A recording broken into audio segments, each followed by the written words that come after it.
Oh my god! 皆さん着きました。イエーイ！寒い。マジ寒い。Hi everyone! ケイナだよ。今日は実は私一人旅に来ています。で、もうずっと叶えたかった夢をもう実現させるために来ましたので、もう超楽しみにしてます。皆さん、そうですね、私の夢ってなんだか知ってますかね？じゃあ今日は、海外の友達とか、海外の方たちに、日本の魅力とか私がすごい大好きな部分を皆さんにお伝えたいので、日本語と英語両方使いながら今日は皆さん一緒に冒険しに行きましょう。Right now, so I finally came to an area in Japan that I've been dying to come to since I got here. And well, it's a little different to Tokyo, obviously. There's no tall buildings. There's a lot of mountains, which is really, really pretty. And the sky is huge. The weather is amazing. And I'm so excited to show everyone what I'm going to be doing today. Woo!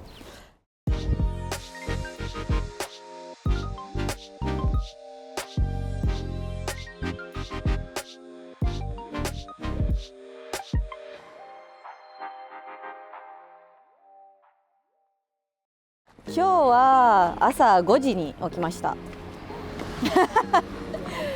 早起きです。普通は私6時から7時の間に起きる時間が普通なんですけれど、やっぱり今日新幹線朝から乗りましたので5時に起きました。ここですかね。こんにちは。ケイナと申します。今日よろしくお願いします。はい、どうせ当の代表の渡辺と申します。はい、今日は酒蔵見学もできるって聞いて、はい、ぜひお願いします。はい、ぜひ、はい、心ゆくまで見ていってください。はい、楽しみです。はい、じゃあ、Let's go！ 行きましょう。はい。私読んでる勉強の本は、このジャパニーズクラフト酒の本で、日本酒の一つの瓶に 80% がお水なの。めちゃくちゃ面白い。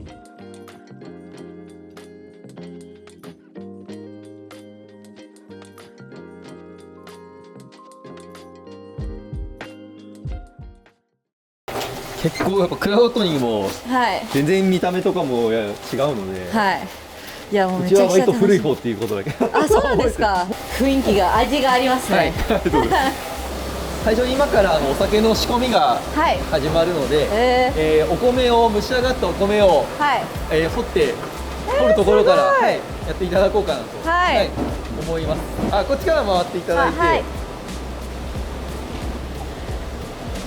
Oh my god! 僕はすごい。ライス。でもあと本当にスコップでお米を掘ってこっちに入れていくって感じですね。はい。こっちがお米をほぐして、あとちょうどいい温度まで冷やせるようになってる機械なので、ここにこの後熱すぎるので、どんどん入れていく感じで。じゃあこのままどこでも上からとかでも結構塊状に硬く仕上がってるんで。でもうバンバン入れていくって感じですね。はい。すごい。重い。そう重いですよ。もうスコップ丸々乗るともう炊飯器1台以上になるので。何キロですかこれ？これで今300何十キロとかですね。今これ全部。多い時はこれ1回分で600キロぐらいの時もあるので。すごいお米の香りがする。美味しそう。食べるお米とは全然硬さが違う状態で仕上げているので、そうですね。すごいくっついてますね。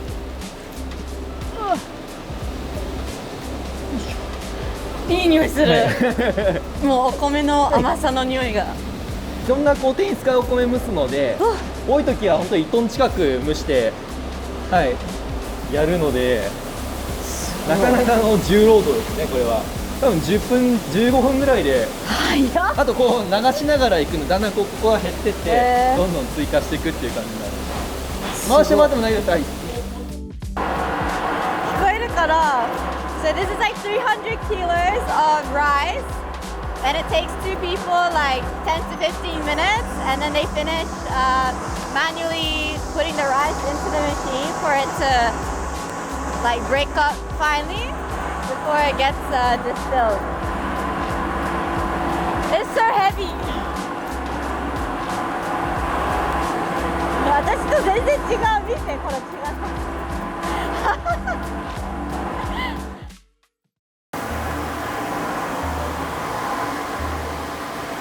すごいね。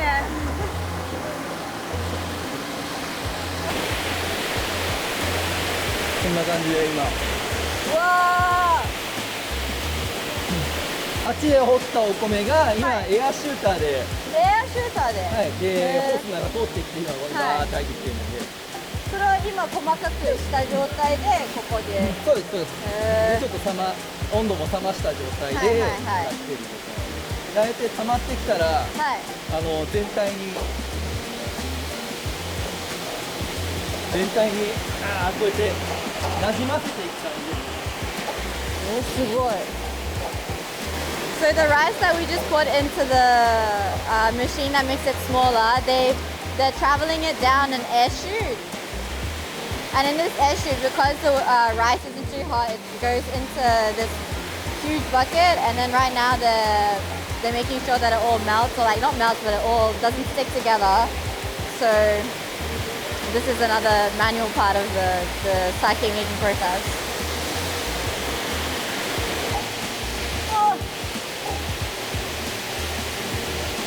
だんだんお米がいっぱい入ってくるんで、だんだん重くなってくる。どんどん重くなってくる。すごい感じます。ああ。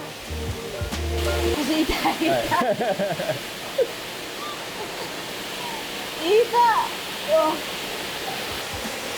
すごい。私頑張って両手でやってるけど、もう一つ。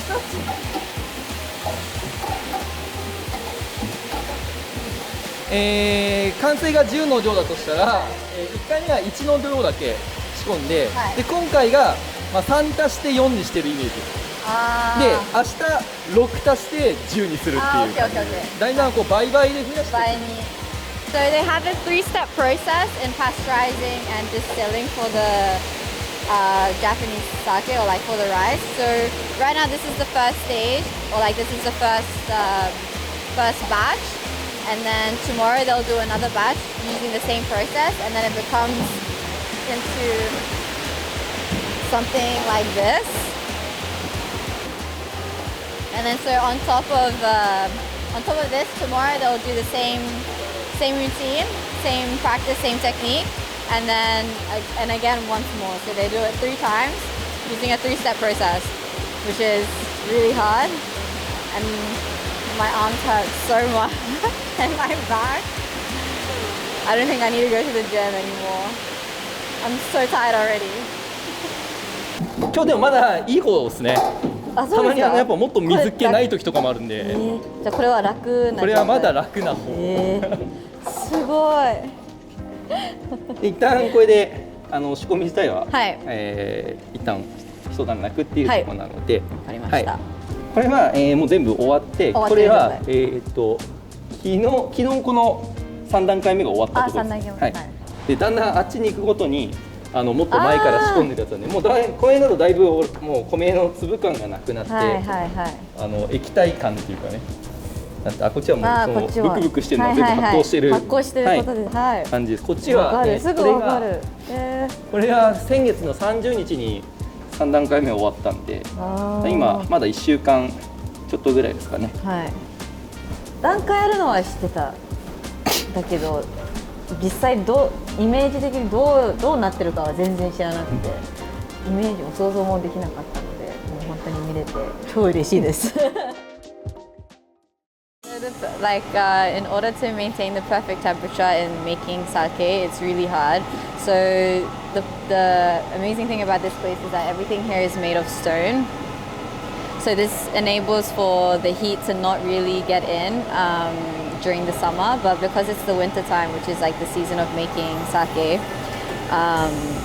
having this stone like room in order to maintain the temperature of the sake is really important. So the perfect temperature is around from like 0 to like 1-2 degrees. If it's minus, it's too cold to make, and if it's hotter than that, it's too warm to make. So having the right temperature is really something difficult. But nowadays there are factories that have like automated rooms or like refrigerator rooms that have the set temperature already set. But some, like a place like here that's been around for a really long time, they have these stone rooms for the like the shikomi process. Shikomi process. Shikomi system. 仕込みも英語だとちょっとわからないのでまあ日本酒ってお米、はいを、基本的にはまずはお米と水と金の力で、はいはい、作っていきます。はい。So many steps in the sake making process, but also actually the number one thing that's the most important is the rice itself. So the water that they use and the rice they make. So the rice that they make isn't the same as the rice that you eat, but it's specifically for making sake. So the rice has these little stages, and then in the middle is what they're looking for. So the middle has to be hard. I'm not sure how to say it in English. I will try and find a word, but yeah, so with that they have the polishing ratio also. So how much of the rice you actually polish off. So with that, you want to take away all like the carbohydrates and leave only the middle part of the rice. So in that sense, there's a lot of, there's this thing, well obviously there's umami, so there's amino acids that's inside the middle part of the rice. So with that being said, you want to make sure that you're keeping as much of the umami there as possible, and then taking away the unwanted, say, carbs and the unwanted area around the rice in order to make your sake. But it is different according to, say, like a dry sake or like a sweeter sake. So with that being said, they grow their rice differently in order to make the sake as well, because that's where it starts. That's the starting point of making sake. そんな感じかな。まあお米をまた洗っていくのと、あとは、水につけて、水を吸わせるっていう最初をします。So what we're talking about right now is letting the rice sit in water. So depending on the amount of minutes and even by the second, the flavor completely changes. So usually they would leave the rice in the water for about, say, like 10 minutes. But then there's rice that you leave in for like, say, 3 minutes or 4 minutes. And even with like a second difference, the whole flavor changes. Even if the rice is exactly the same, made the exact same way, using the exact same water. So yeah, and then in this state right now, he said that it's been around like, say, like 10 minutes. So it's pretty, how do you say, it's like hard. It's not been cooked, but it gets whiter as around the rice as you leave it in the water for a longer period of time. So that's what I learned so far. This rice goes into the steaming section where I shoveled, and then goes through the air chute and into the barrel with the other water. Okay. Okay. Hi. Please watch your step.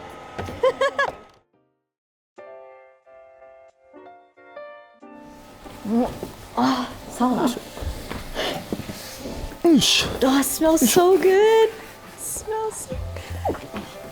So earthy and oaky and woody. Also very nice and warm. So cold. はい、ここが麹室っていう部屋になります。はい。まあ麹を作る部屋なんですけど、でこの麹菌が何をしてくれるかっていうと、お米のをまず溶かす力と、もう一つはお米のでんぷんを糖分に変える力。お米の中にでんぷんが多いほど糖分に変えるこう余地があるので、大体3日間ぐらいかけて、作っていくんですけど、で1日目はこのお部屋で、今この中に入ってます。今もうお米ひとまとめにして保湿と保温っていうイメージ、いい子に育て、So in order to not dehydrate, but also dehydrate and moisture the rice. So as he said downstairs, in terms of how much you leave the rice in the water is so critical, because when they bring it to this area, in order for it to dry and to keep the moisture. So this is the first day, second day, and then it gets longer by the tank. So this is the first day, which is around like say 31 degrees. And then once it's dehydrated here for a day, they make sure that, okay, so the reason why that the water is so important is because the bacteria needs to find its way into the middle of the rice. So into the denpu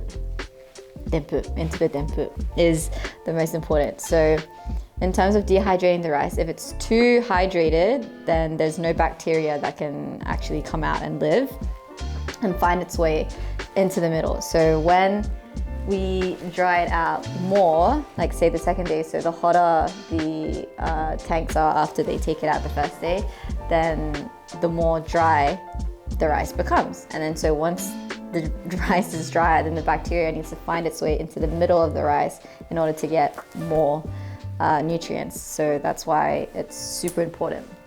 That was mind blown. Unbelievable. これ今、途中の麹、今34度ぐらいなんですけど、はい、大丈夫だったらちょっと食べて嘘まだすごい硬い。なんか味がないですよね。ない。はい、これ途中です。はい。はい。白粉々してるのが全部その麹菌です。はい。麹菌。Smells really good. Tastes like nothing. No flavor. Still young stages of making the rice. But because it's been dehydrated for a while, so it gets hotter as it goes. So あれ今すみません何度です？今まだ34度ぐらい。34 degrees。でも39とか40までいく。最終的には42度でキープします。Oh, it goes up to 42 degrees and they'll keep it there. Keep the temperature at 42. ただほっとくと多分50度ぐらいまで上がります。すごい。If they leave it'll be till around like 50 degrees. So there's a fan here that also maintains the temperature, and once it gets up to like 50 degrees, the rice can actually start to smell burnt, and then that like aroma that will transfer into the flavor of the sake itself. So they have to make sure that it doesn't get too hot once it's like fertilizing, once it's been left there for too long. And then they also bring it down this way. From here to like here. はい、じゃあ次はこの酒母っていう工程になります。本当にお酒のお母さん。母。この中で酵母菌っていう菌です。酵母菌。さっきのは麹菌で、今度は酵母菌をこの中で増やすっていう作業になります。うわすごい。もうガス感がすごいんですよ。すごいね。There's two types of bacteria that is needed in order to make alcohol. So different to wine and say beer, alcohol or like sake that is made from rice is actually the highest in the world apparently. And then with using a certain type of bacteria, oh my god, it's so hard. With using a certain amount of bacteria, the rice is then able to ferment itself. So, but like in the olden days, they didn't have this bacteria that you could put into the rice itself in order to make the sake.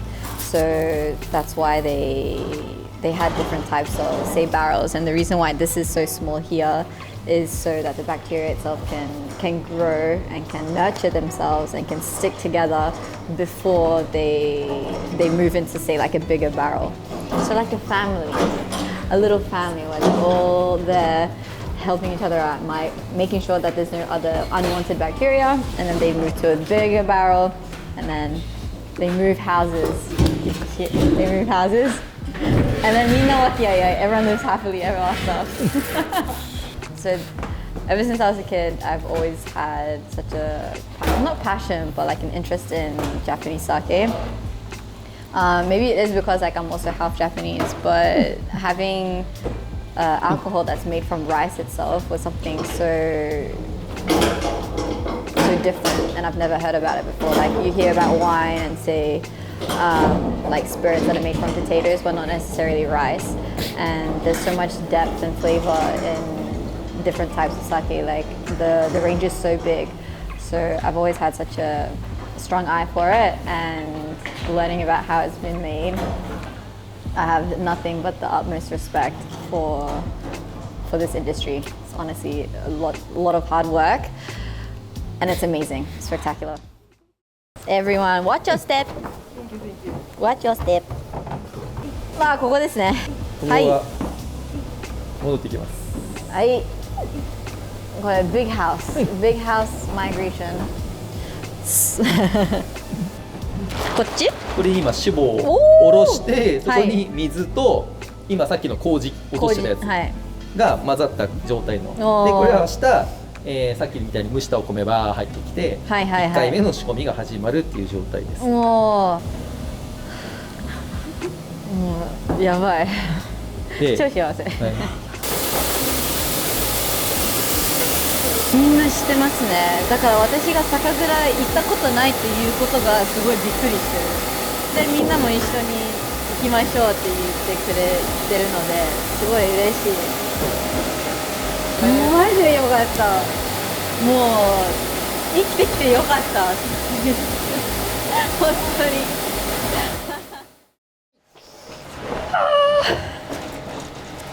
あとじゃあちょっとこっちからごめんなさい。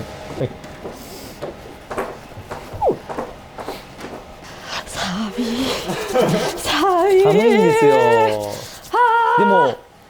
でも寒くないとお酒が作れないですね。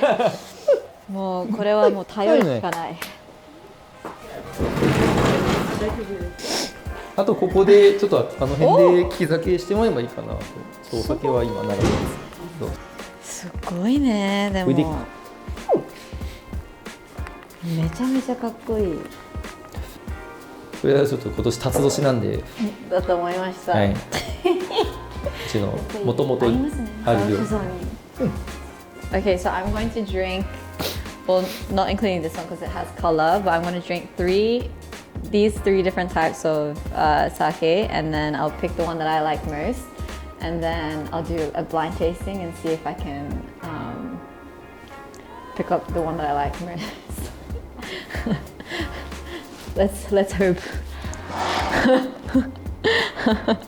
できるかな。好きなタイプ。僕これが好きです、ね。これ？特別純米。ちょっと適度に旨味があるけど、あとすっきり。じゃあ渡辺さんが一番好きなので。はい。じゃあこれはまず味わって。はい。幸せですね。いただきます。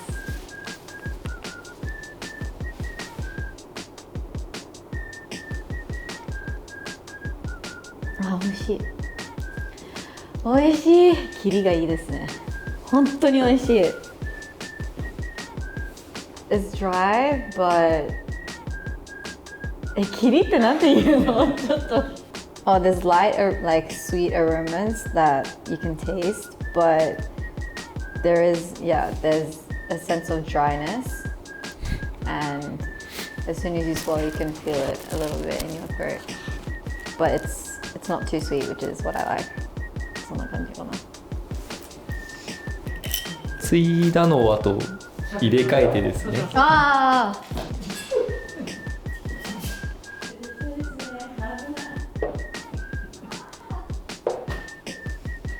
はい。これでいきますか。はい、これははいお願いします。いいですか。グイ飲みだけ変えてます。はい。グイ飲みだけ変えてます。場所を変えてます。じゃあ右から行こうかな。あ、これは違う。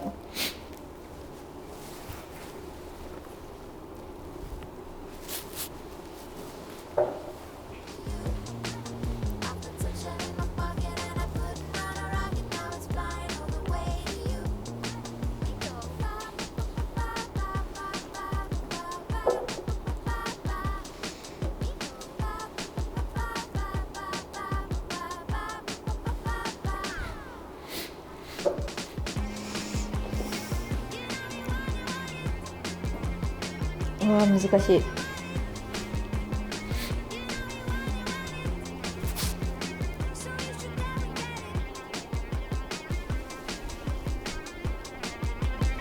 これは絶対違うと思ってる。なんか最初に匂った時にい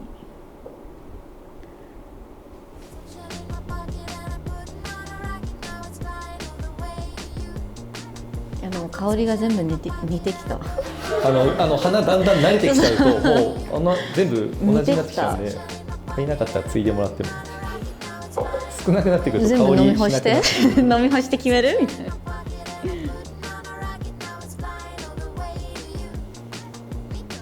これが一番なんかアルコールの味する。あ、これ16だ、ね。書いてあります。いや、これ16だ。いや、OK。こっちがこうだと思う。いや、でもこっちの方が甘い。65% のやつ。で、これ55。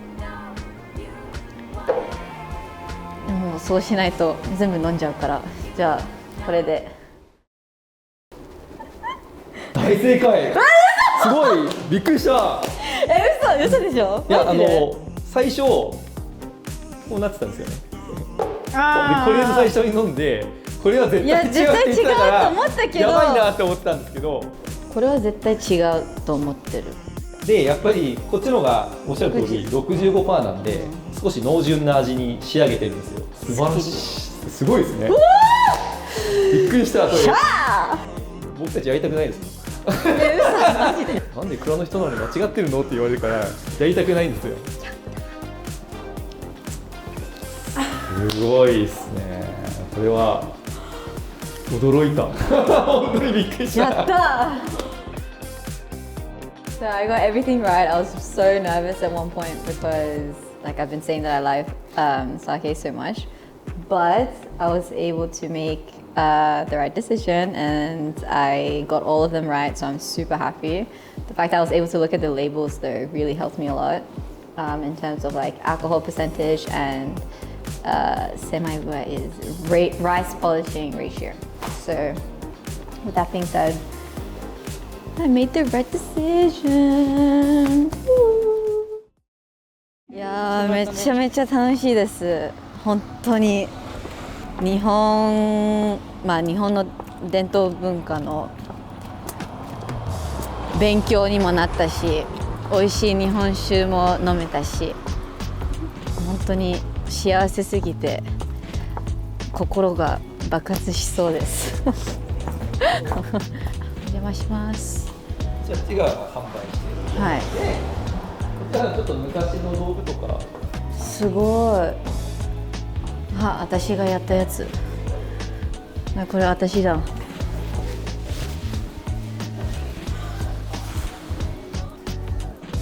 おチョコがあります。自分から買ったおチョコは相撲取りが書いてあるおチョコ。相撲のおチョコ。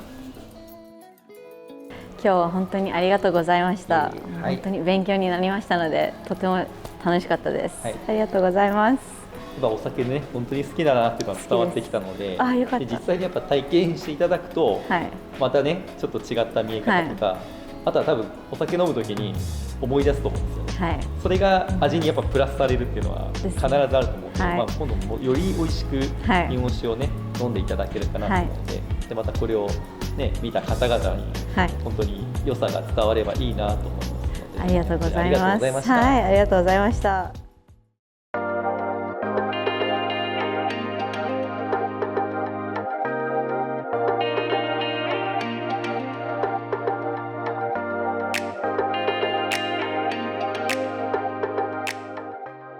So right now I'm here in Shiroishi-jo, so Shiroishi Castle, which is right behind me here. And there's a lot of snow still left, so it's very pretty. And I wonder if I can go in. I'm not too sure.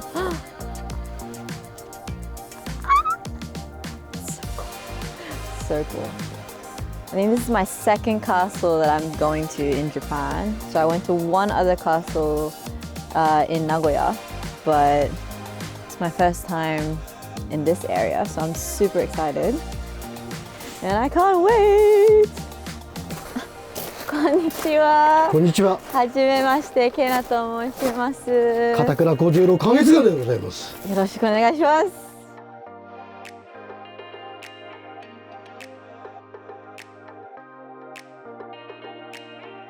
The most dangerous area in the castle is here. So when there's enemies that come in, there's snipers and archers from both sides over here and over here. Oh, and usually the gates are closed, but today they've allowed us to come and visit, so they've opened the gates for us. So I'm super excited. So there's only 12 real castles, like traditional castles left in Japan, and this is one of them. And the rest of the castles are all made by concrete, but this is all made by dirt and stone. So not one of the walls are made by dirt, which is crazy. 甲冑って来たことあります？来たことはないですね。ないですか。そうですね。ないです。普通あまり来ないですよね。どうです？来てみますか。来てみてもいいんですか？片倉小十郎重長の方の甲冑ありますので、ぜひ来てみたいです。ちょっと準備して。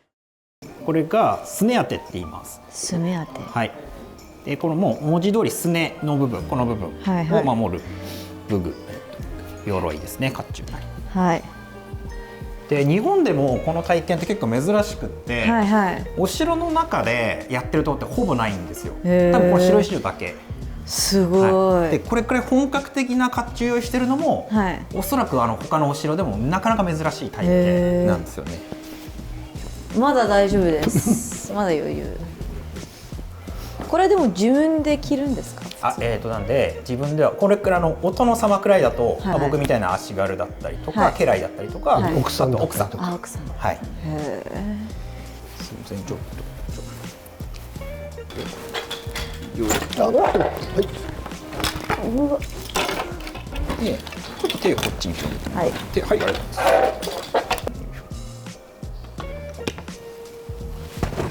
これも重い。ちょっと。うわ。か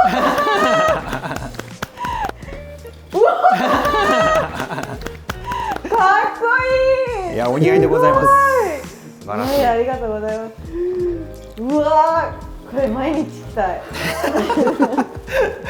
着れない。すごい。重いね、本当に。やはり。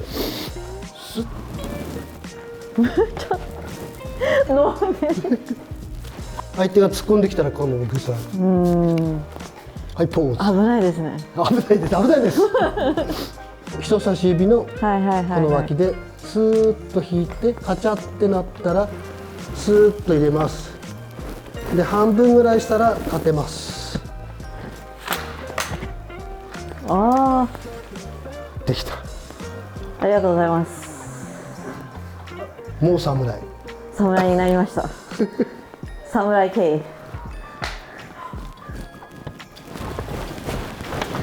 踊らない。すごい踊らない。ごめんなさい。So this was my first time wearing the armor, and it was so cool. It was amazing. It was around, I think, 15 kilos, 15 kilo ぐらい。Around 15 kilos, and honestly, like, because it's so heavy, you would think that you can't move, but you can. It's super flexible. Like, I was able to move my knees super easily, like easier than shin pads. But I think the one thing was like the head armor. That was pretty hard to get around, but other than that, really cool. I recommend everyone doing this and trying it for the first time. Or like if you've done it before, please try it again. It's really fun, and have a lot of respect for the warriors out there.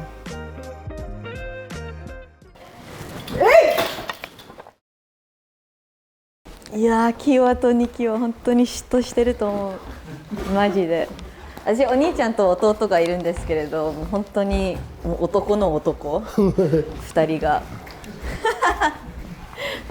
絶対怒ってる。差がすごいね、この階段の差が。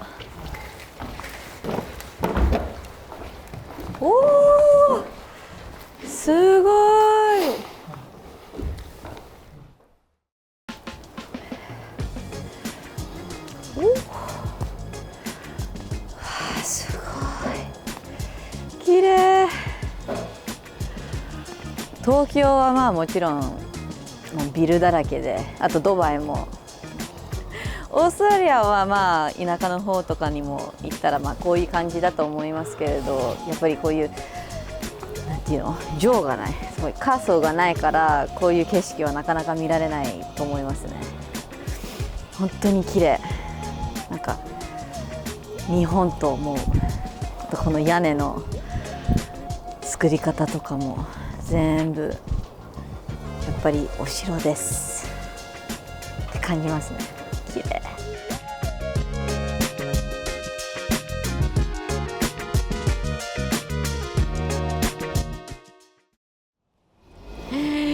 ヤッホー、まあ白石城から今仙台に、移動したので、まあ白石で酒蔵の見学してもらいました。まあ日本酒といえばおちょこですね。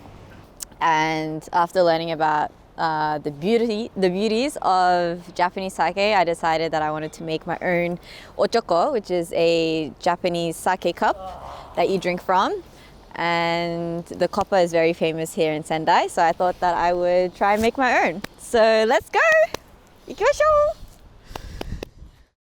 楽しみ楽しみ。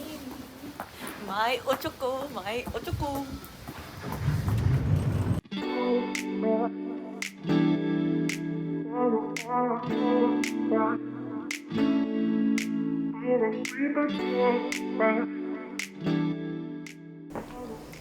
よろしくお願いします。ケイナと申します。桜井です。よろしくお願いします。よろしくお願いします。ぜひ銅でオリジナルのおちょこ作ってもらえればと思います。よろしくお願いします。はい、よろしくお願いします。実はこれ実際今持ってもらって、まあ銅板、いわゆる銅板です。これ一回火にかけてるので、ふーっと手で曲げることできる。おお。これ柔らかい状態。すごい。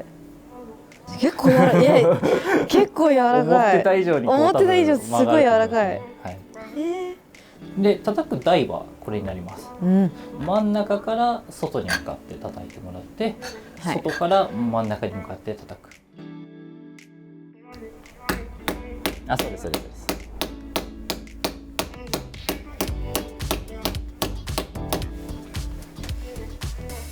こんな感じで大丈夫。そんな感じで大丈夫です。で、あとこうぐるぐる回しながらゆっくりで大丈夫です。ちゃんと当たってるかちょっと不安。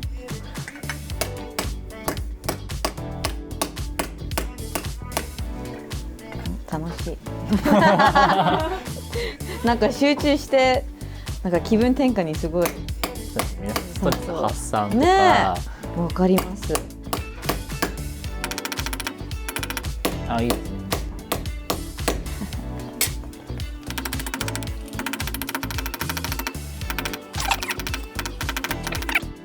いかがですかね。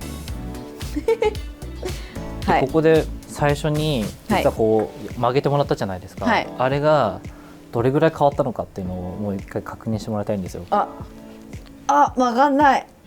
でこれ金属の銅、まあ銅に限らず金属の性質として叩くとこう硬くなるんですよ。When I first touched the copper and it bent really easily, it was because it was pretty, how do you say, like warm, or like it hasn't been molded before. And then once I did like 2 rounds of welding it into this shape, then it started to get, how do you say, it became really hard because it was being hit so many times and it became compact. So in order for it to be able to weld again, we heat it up and we put it into the little furnace by gas. And then once it heats up, which is pretty quickly because copper is able to retain heat, then put it in a bucket of water, cool it down. Yeah, put it in this bucket of water and cool it down, and then it becomes soft again, and then you go for round 2. And this is like a repeating technique in order to make certain shapes like fry pans and bowls, cups, glasses, plates, anything, including the sake cup. まあ主観もあるんですけど、一番は口の当たりのところ、ここの厚みかなと思いますね。私薄いのが好きです。厚い陶器とかだとこう結構唇でちゃんと挟んであげなきゃいけないので、意外とお酒入ってこないんですよ。だからどうですか？入ってこなかったですか？こぼれましたか？まあ薄い方がなんかスイスイ飲めるみたいな感じで。でも本当にそうで、香りもちゃんと中にこう舌の上に来るので、よりお酒をこう素直に楽しめるんじゃないかなと。いいですね。さっきよりも結構深くこう綺麗な形になったと思います。In terms of making a Japanese sake cup with copper, so the main difference between using different metals is that the aroma and the taste of the sake that's in the cup actually changes. So with copper, Japanese sake such as Daiginjo and Junmai Daiginjo is the most appropriate, or like it matches well with copper, just because in terms of holding it in your hand, your own body heat kind of heats up the cup itself, the copper itself, which then creates a further, how do you say, like aroma and flavor in the sake that's actually in the cup, and it brings it forward. So those are the two types of sake that is usually matched well with a copper sake cup. And also the thickness in terms of how you drink it. So the thinner it is, the easier it is to drink. And I prefer thinner sake cups, so that kind of says a lot of how I like to drink my sake. But yeah, so that's copper as a sake cup in a nutshell.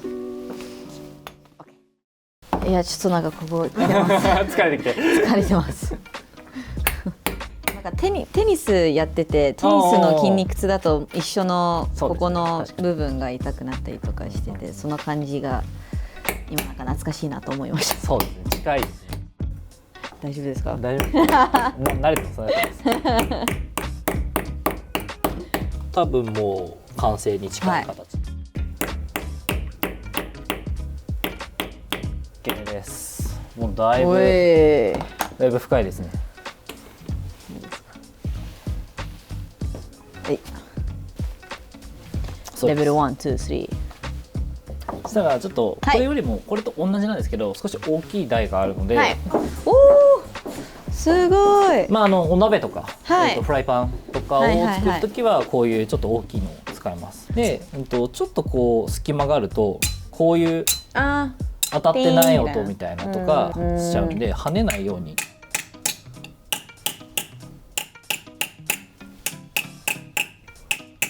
で、間隔もちょっと狭くしてあげた方が綺麗な形により凹凸が減ってきますね。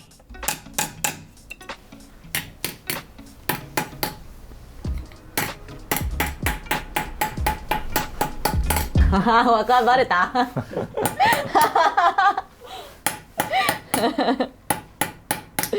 完全にMyおちょこです。ケイナズおちょこ。ねえ、すごいね。私も今そう思ってた。色の変化がすごい。この色も残せますよ。残そうと思えば。お、いいですか？こう反射するの分かりますかね。あ、はいはいはいはい。これ反射するってことは叩けてるんですよ。おお。ちょっと待ってください。はい。ちょっと磨きましょう。やった。プロだ。I think that experiencing copper work and focusing on making one or perfecting one kind of say plate or cutlery or cup or whatever it is very therapeutic. You get to fully immerse yourself into focusing on making such a beautiful shape and using your own physical power and physical strength, as well as actively thinking that you're trying to actually create something from just a sheet of metal is really, really beautiful. But yeah, very therapeutic. Once you get focused into the work itself, it's like everything else is tuned out and you can just focus on making a nice piece of sake cup. 薄くなれ、薄くなれ。やっぱりでも私が結構薄いなんていうの口当たりが好きってやっぱり理由があるんですね。じゃああとこれを底をつけるんで、これで平らになるように。うわいいですね。いい平杯。いいですね。これは何の日本酒入れても美味しく飲めそうなおちょこですね。スイスイ。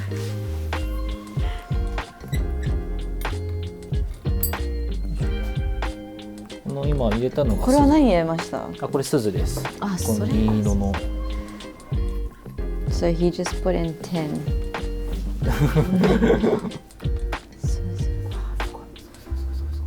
おお。これが鈴がだいたい鈴自体は236度かな、融点へ溶けるんですけど、日本にはやっぱこれだけの職人さんもいるんですよ。その加工する今叩く人、それはそれで職人がいて、鈴引きは鈴引きをする職人がいるっていう。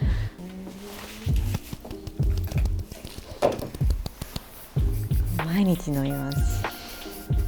完成です。完成です。Myおちょこ My Japanese sakeか。Oh my god。いやすごい、めっちゃスムーズ。スローでこう滑らかになったので。はい。はい。お疲れ様でした。お疲れ様でした。いただきます。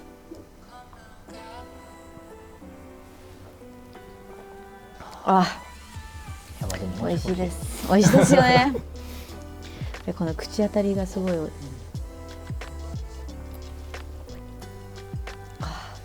美味しい。一瞬です。いや、そうか。終わりました。やっぱりね、薄いからもう一瞬で終わっちゃいますよね。終わっちゃうおちょこです。終わっちゃいますよね。はい、そうですよね。Yeah, so it's super easy to drink the sake from this cup. Obviously, because I try to make it as thin as possible, but it just disappeared. There's nothing left already. So it's very, very dangerous. So today was my first time at a copper workshop. I had so much fun. And I was able to make my own ochoko, which I'm super happy about, and I'll be using every day. And hopefully I don't drink too much. But yeah, it's an amazing field, and honestly, like I've never done something like this before. I've done pottery before, but it's different with using metals. So I just wanted to let everyone know that if you haven't before, I definitely recommend trying it. It's super fun and also super easy. It's not too hard and very therapeutic. So 今日桜井さんは本当にありがとうございました。ありがとうございました。とても楽しかったです。よかったです。すごい勉強になりました。ありがとうございます。イエーイ。